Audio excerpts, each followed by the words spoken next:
um pouquinho sobre o solo, sobre o uso dos solos para agricultura, mas como que foi essa agricultura com o passar do tempo?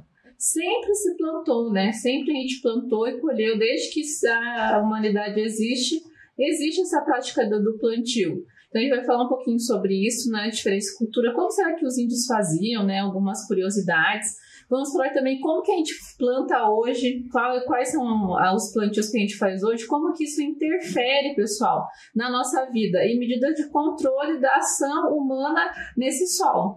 Então prestem bem atenção na aula de hoje, que vai ser bem interessante para vocês conhecerem um pouquinho desse plantio, como que era feita essa plantação aí nos solos. Será que as hortas são todas iguais até hoje em dia? Como que é feito esse plantio? Eu quero que vocês peguem o caderninho de vocês, anotem a data de hoje e a aula de ciências. Então, para isso, como sempre, a professora vai dar uns minutinhos para vocês.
Agora, pessoal, nós vamos relembrar um pouquinho da última aula, né? Que a gente conheceu o professor Marcelo aí, ó. Então a gente conheceu o que é um pedólogo, que é a pessoa que estuda o solo. Ele falou bastante com a gente, explicando sobre os tipos de solo.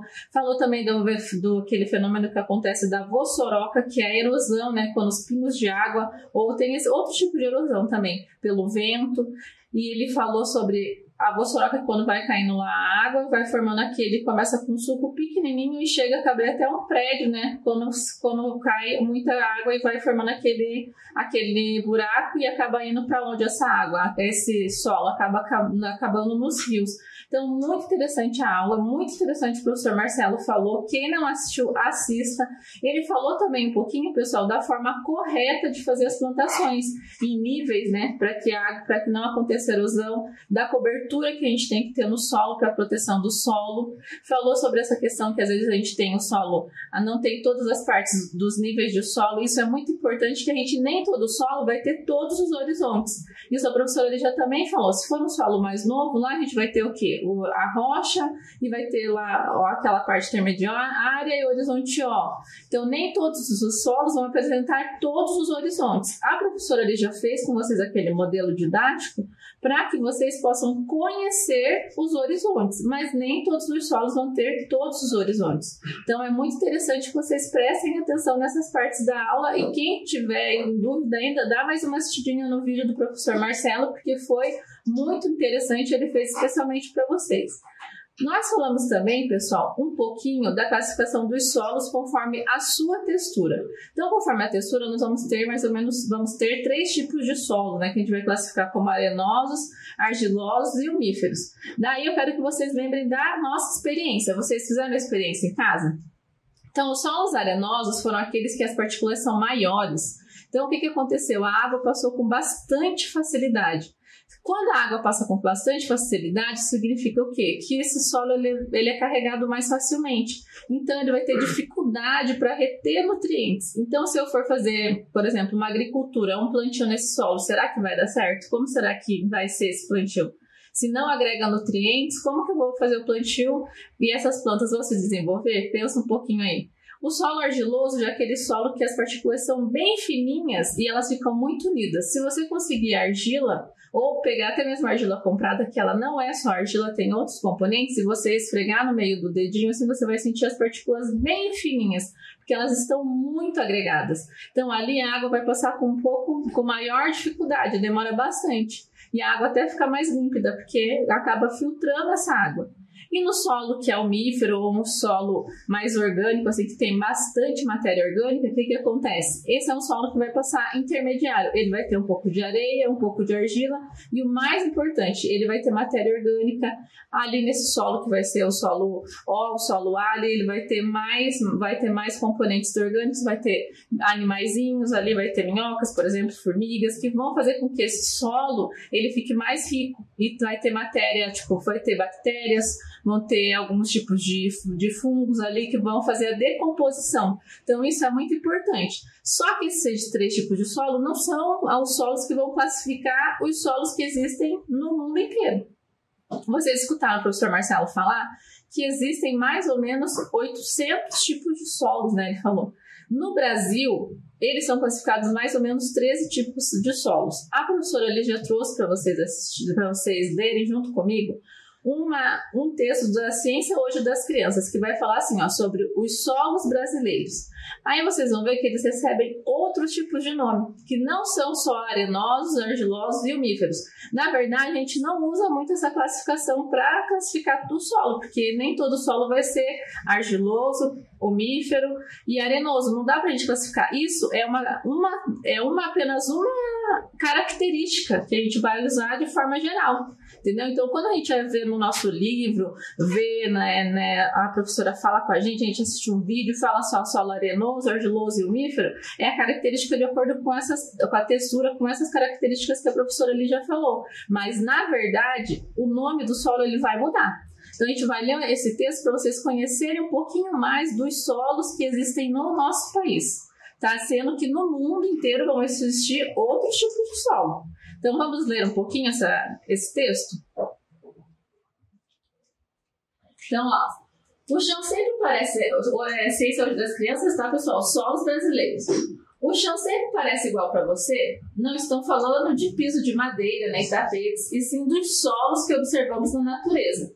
Você sabia que existem muitos tipos diferentes deles? Com histórias, propriedades e utilidades bem variadas. Então, o solo é muito útil, tá, pessoal? Não só para o plantio, mas para outras coisas também.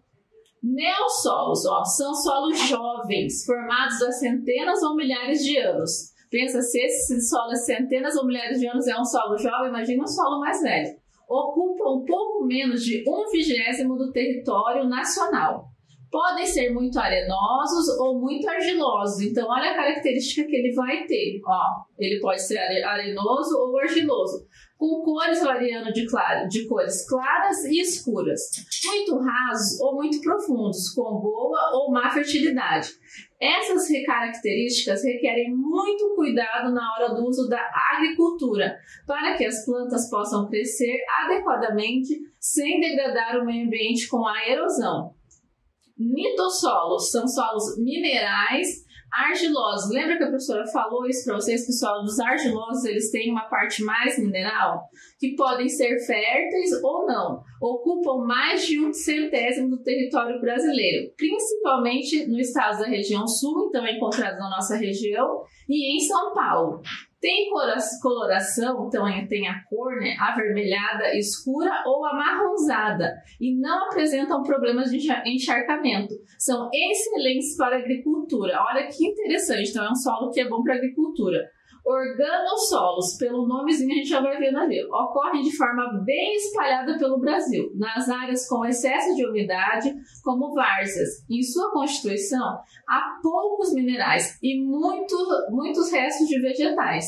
Tem cores fortes que variam de marrom escuro a preto. Como normalmente se encontram cheios de água ou encharcados para serem utilizados na agricultura de legumes, hortaliças, legumes ou pastagens precisam ser drenados. Ocorrem, daí planossolos, ocorrem em maior quantidade na área do Rio Grande do Sul, do Pantanal e da região Nordeste. Olha como esse solo é variado, gente. De coloração clara, tem a camada de cima mais arenosa e a camadas inferiores mais argilosas, o que pode dificultar a infiltração da água da chuva. São encontradas em áreas de relevo plano e suave ondulado. Para serem cultivados, é preciso utilizar fertilizantes, pois são solos pobres. Daí, plintossolos, solos minerais que ocorrem normalmente em áreas de filtração de água no solo. A maior parte deles está nas regiões quentes e úmidas, como o estado do Maranhão, Tocantins, Pará, na Ilha do Bananal e Goiás, além do Pantanal e do Planalto Central. Podem conter pequenos pedacinhos de solo endurecido, chamados de contenção, usado como material para fazer ruas de terra, bases de estradas. Vertissolos são solos muito ricos em nutrientes, mas apresentam um problema para a agricultura. Após uma chuva, aumentam de tamanho como se inchassem. Quando o solo seca, se contrai e surgem rachaduras que podem quebrar as raízes da planta, prejudicando o crescimento delas. Então, pessoal, a gente viu ali quantos tipos de solo diferentes que tem. Vocês viram no Brasil? É uma variedade enorme de solo. E às vezes esse solo está um pouco na região sul, mas ele também aparece em outra região. Então, esses são os tipos de solo que realmente existem no Brasil. São mais ou menos esses 13 tipos, mas a classificação atual a professora Lígia ainda não viu. E eles vão mudando. No mundo inteiro existem outras classificações. Isso vai depender do quê? Da rocha, lembrem mal, da rocha que constitui esse solo, do tempo que ele vai levando, né, para se formar, vai depender do clima, do relevo, da região que ele está. Então a gente não pode esquecer dessas informações. Então agora, professora, que a gente faz o quê? De acordo com as informações que a gente teve ali no texto, qual é o solo característico do estado do Paraná? Será que vocês vão lembrar? E quais são aquelas características que esse solo apresenta? Então, eu quero que vocês pensem um pouquinho. Então, eu vou deixar uns minutinhos para vocês pensarem. Quando a gente retornar desses minutinhos que vocês vão pensar, a professora vai estar na página aqui com a resposta da revista para a gente conferir, se vocês prestarem atenção aí, que solo que é o solo que é mais característico da nossa região. Isso não quer dizer que todo no Paraná, Curitiba, São José, todas as regiões aí do Paraná são frequentes só esse tipo de solo. Não, é uma variedade enorme. Ele é o solo que é mais característico da nossa região. E as características desse solo, combinado?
Então, lá, pessoal, vamos ver quem acertou. Então, o solo característico da nossa região, lembre-se que não é do Paraná inteiro, hein? Essa informação tem que ficar guardada. É o nitossolos, ó.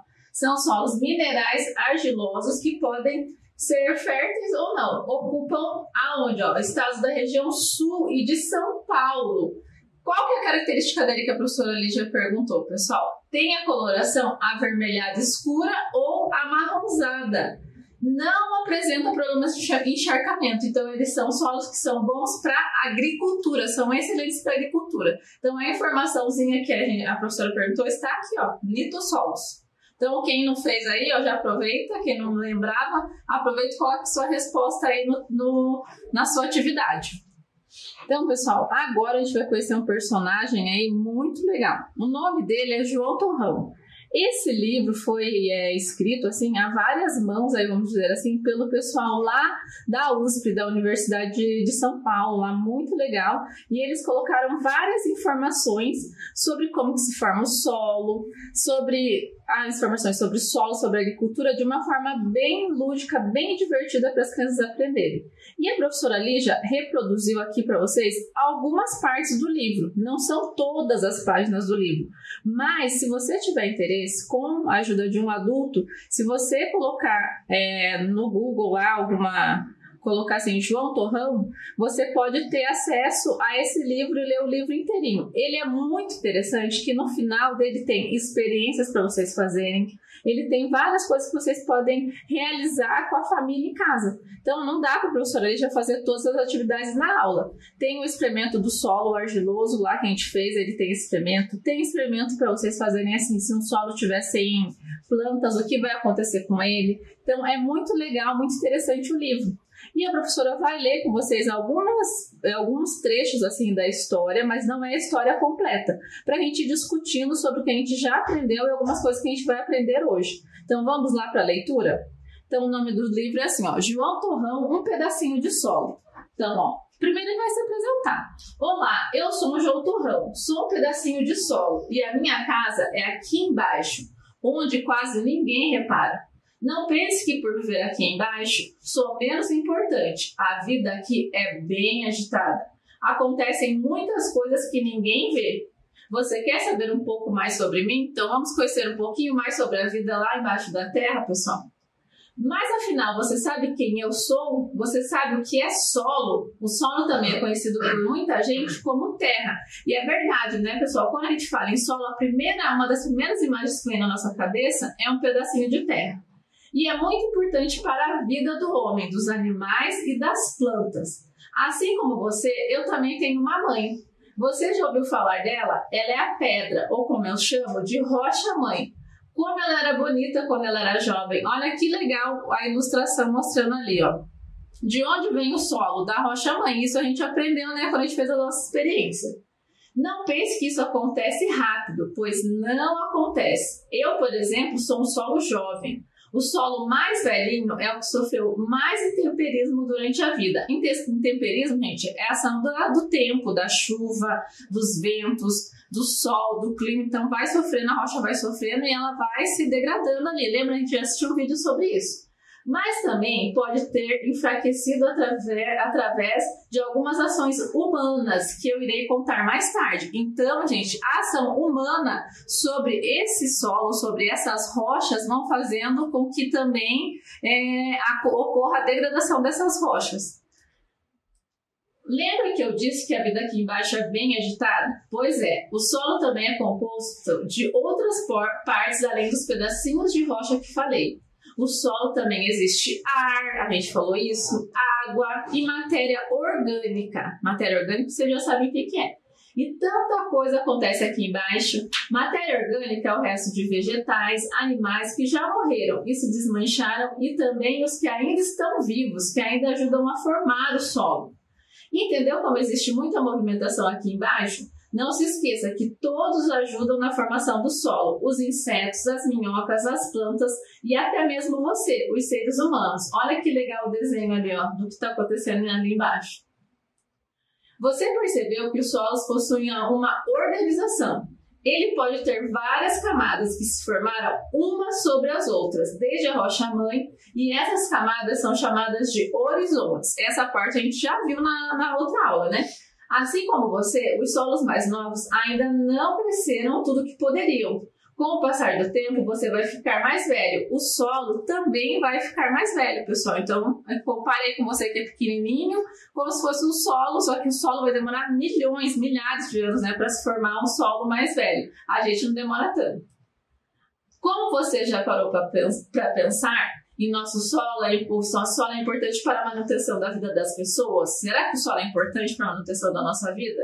Você consegue imaginar como seria a sua vida se não tivesse solo? Olha aqui, ele está imaginando ali como seria a nossa vida se não tivesse solo. Então agora a gente vai parar aqui um minutinho da nossa aula e você vai me responder essa pergunta. Antes de continuar a leitura, como que você imagina, você vai desenhar, como seria a nossa vida se não tivesse solo? Não tivesse solo no nosso planeta. Como seria a nossa vida?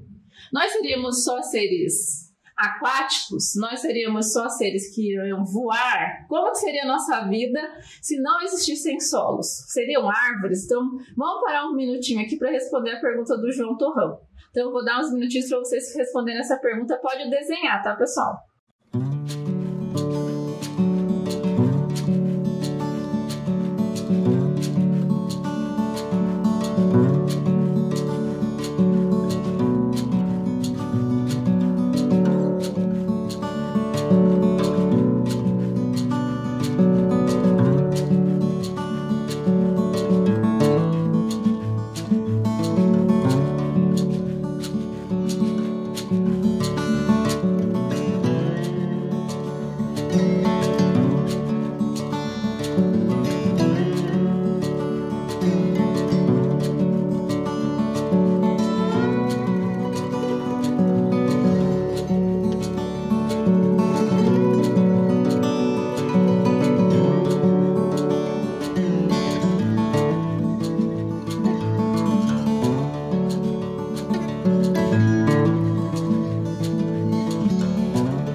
Então, pessoal, fizeram o desenho aí, responderam? Eu estou muito curiosa aí que vocês me enviem, eu quero ver como que vocês imaginam que seria o mundo, o planeta sem solo. Como que seria se a gente não tivesse solo?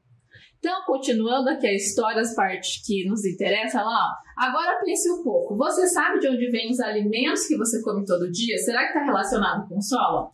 Antes de chegar na sua casa, seus alimentos passam por vários outros lugares.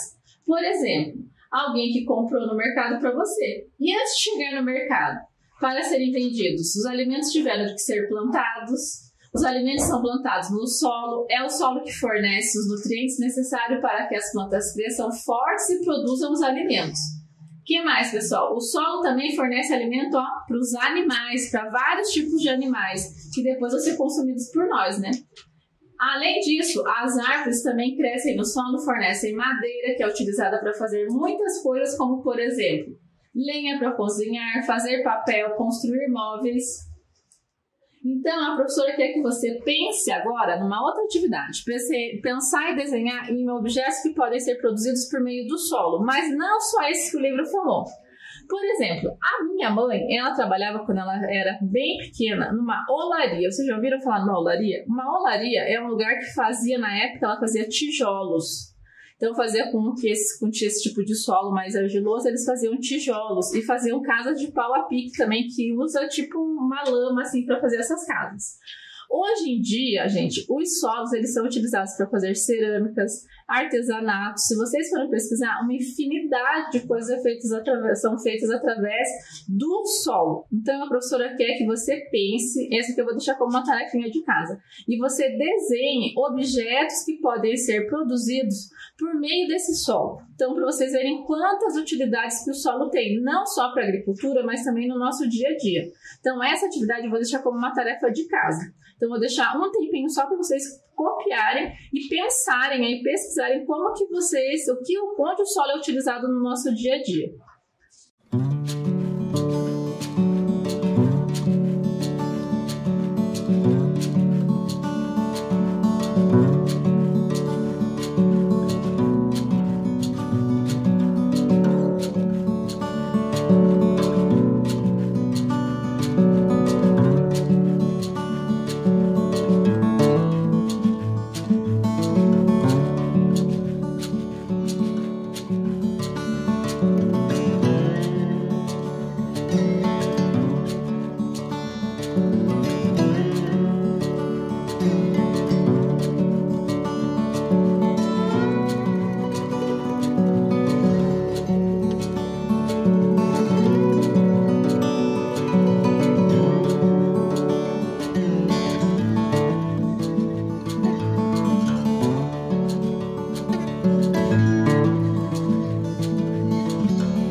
Então, agora que você já sabe um pouco mais sobre solo e sua importância para a manutenção da vida, eu vou lhe mostrar o que acontece se nós esquecemos de cuidar do solo e utilizarmos sem limites, sem cuidados. O que será que acontece, gente?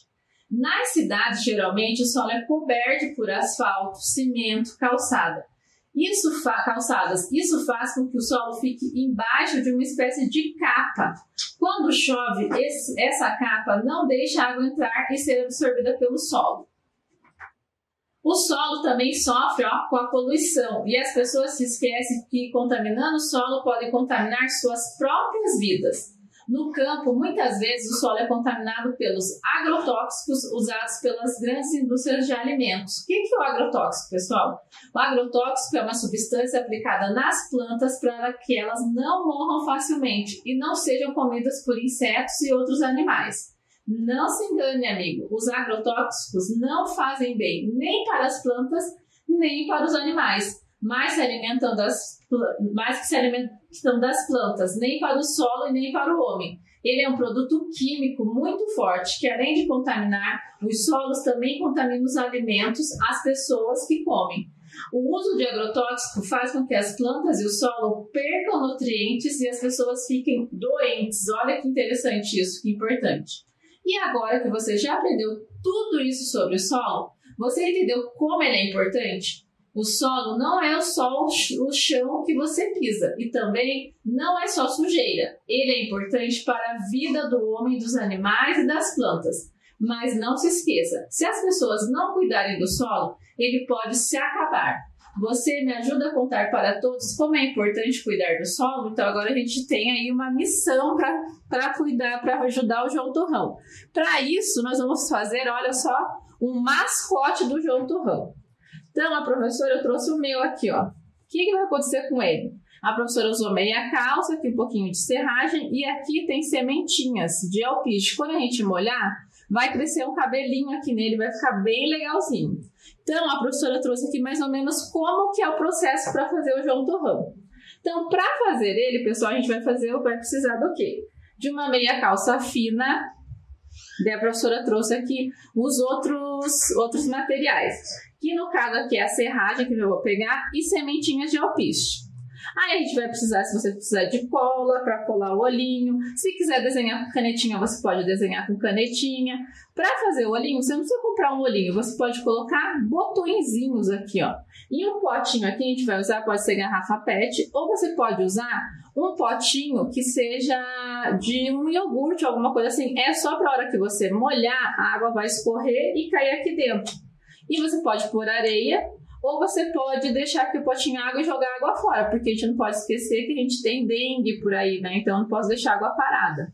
Então a professora vai passar aqui, ó, como que é o procedimento para fazer. Enquanto vocês ficam aqui observando como que é o procedimento, que é o que eu acabei de explicar, a professora vai pegar os outros materiais para a gente já fazer rapidinho aqui nosso mascote.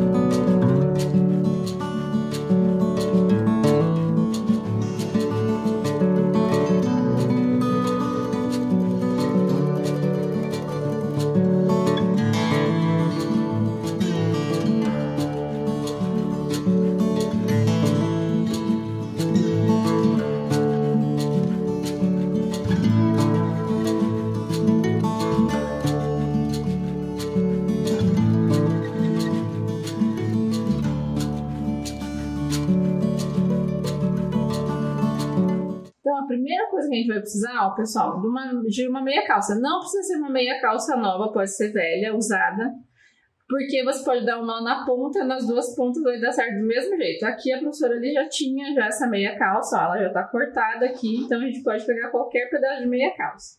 Então, o que você vai fazer? Você vai cortar um pedacinho de meia calça, que vai ser a parte aqui, que vai ser a cabecinha do João Torrão, ó.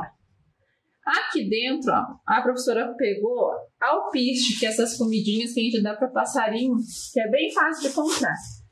E por que a professora pegou o alpiste? Se você quiser, você pode pôr umas outras sementinhas, mas tem que ser sementinhas pequenininhas. Por que a professora pegou o alpiste? Porque ele cresce, ele germina super rápido. Então, você vai pegar mais ou menos uma mãozinha aqui de alpiste, ó, e vai colocar aqui dentro. Depois que você colocou o alpiste, você vai pegar, essa daqui é serragem. Aqui é aquela serragem que a gente coloca para hamster. Mas, se você tiver outra serragem, outro tipo de serragem, também de madeira, pode ser usado da mesma forma. Você vai vir aqui e vai colocar aqui, ó, serragem. Até ficar meio gordinho, você vai enfiando aqui a mãozinha, vai colocando a mãozinha com a serragem, até ficar do tamanho que você desejar. Se você quiser um bonequinho bem gordinho, você faz um cabeção nele. Se você quiser ele menorzinho, você pode fazer igual da professora. Depois aqui, olha pessoal, você vai dar um nozinho na ponta. Dei o nozinho. Vai sobrar uma pontinha aqui. Essa pontinha você pode cortar. Aí depois a professora só vai mostrar aqui, ó. Então aqui é a cabecinha do João Torrão já pronta.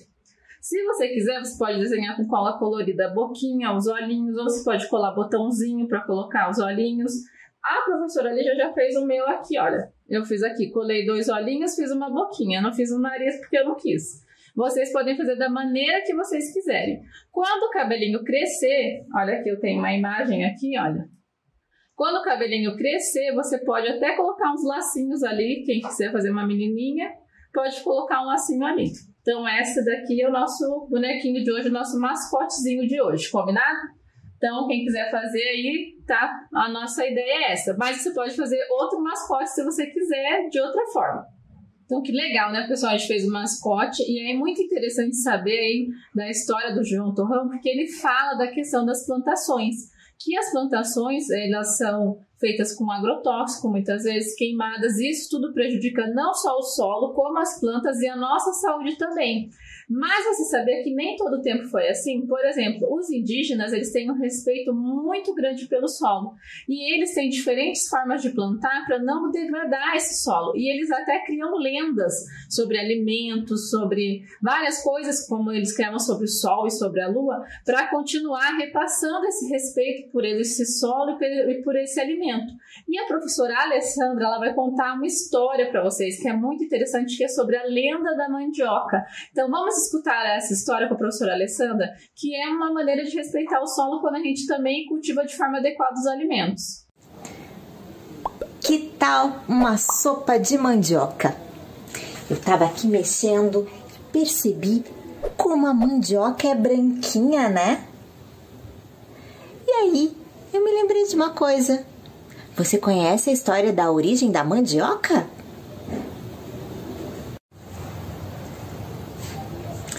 Quando eu era criança, minha mãe me contava essa história. E ela me disse que quem contava para ela era a mãe dela.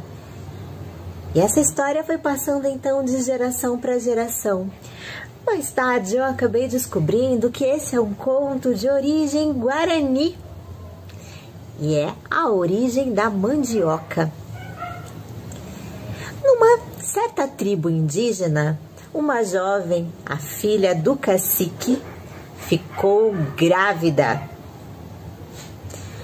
O cacique logo ficou muito triste e decepcionado, porque ele queria que sua filha se casasse com um nobre, ilustre, corajoso guerreiro, mas agora ela estava grávida de outro homem.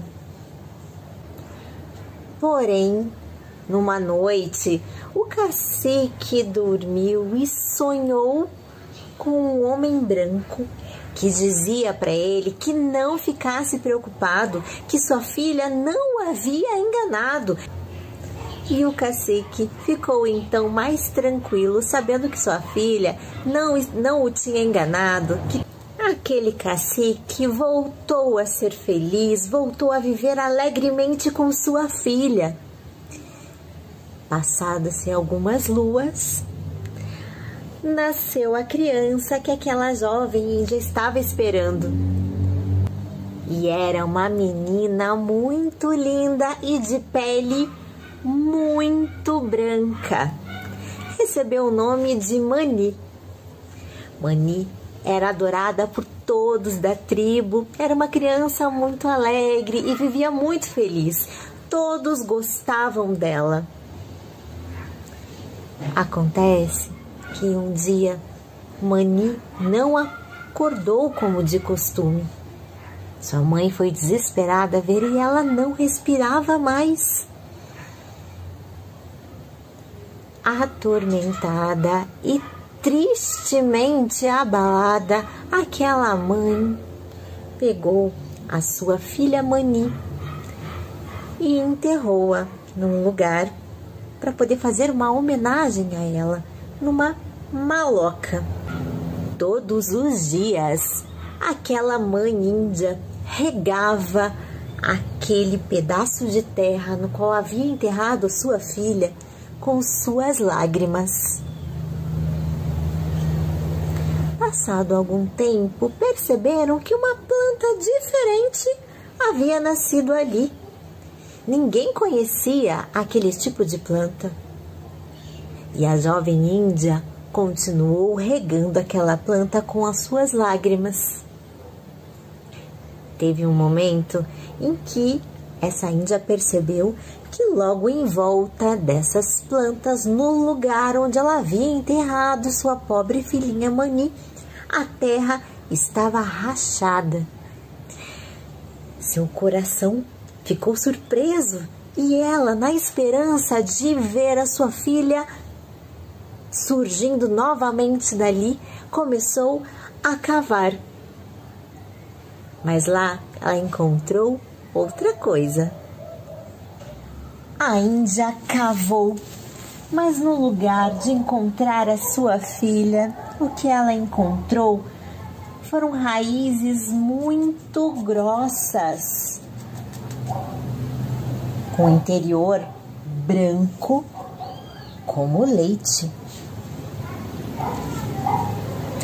Aquele passou a ser o alimento principal de todas as tribos indígenas e deram o nome de Manioca, que quer dizer a casa de Mani.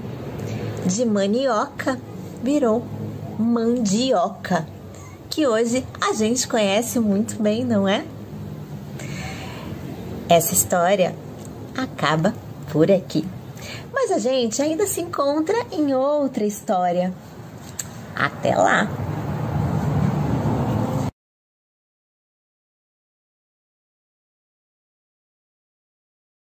Muito legal, muito interessante a história que a professora Alessandra contou, né, pessoal, da lenda da mandioca, né? Muito interessante. Então agora, pessoal, nós vamos acabar nossa aula, porque nosso tempo já acabou. Então deixo um beijão para vocês. Até a próxima aula.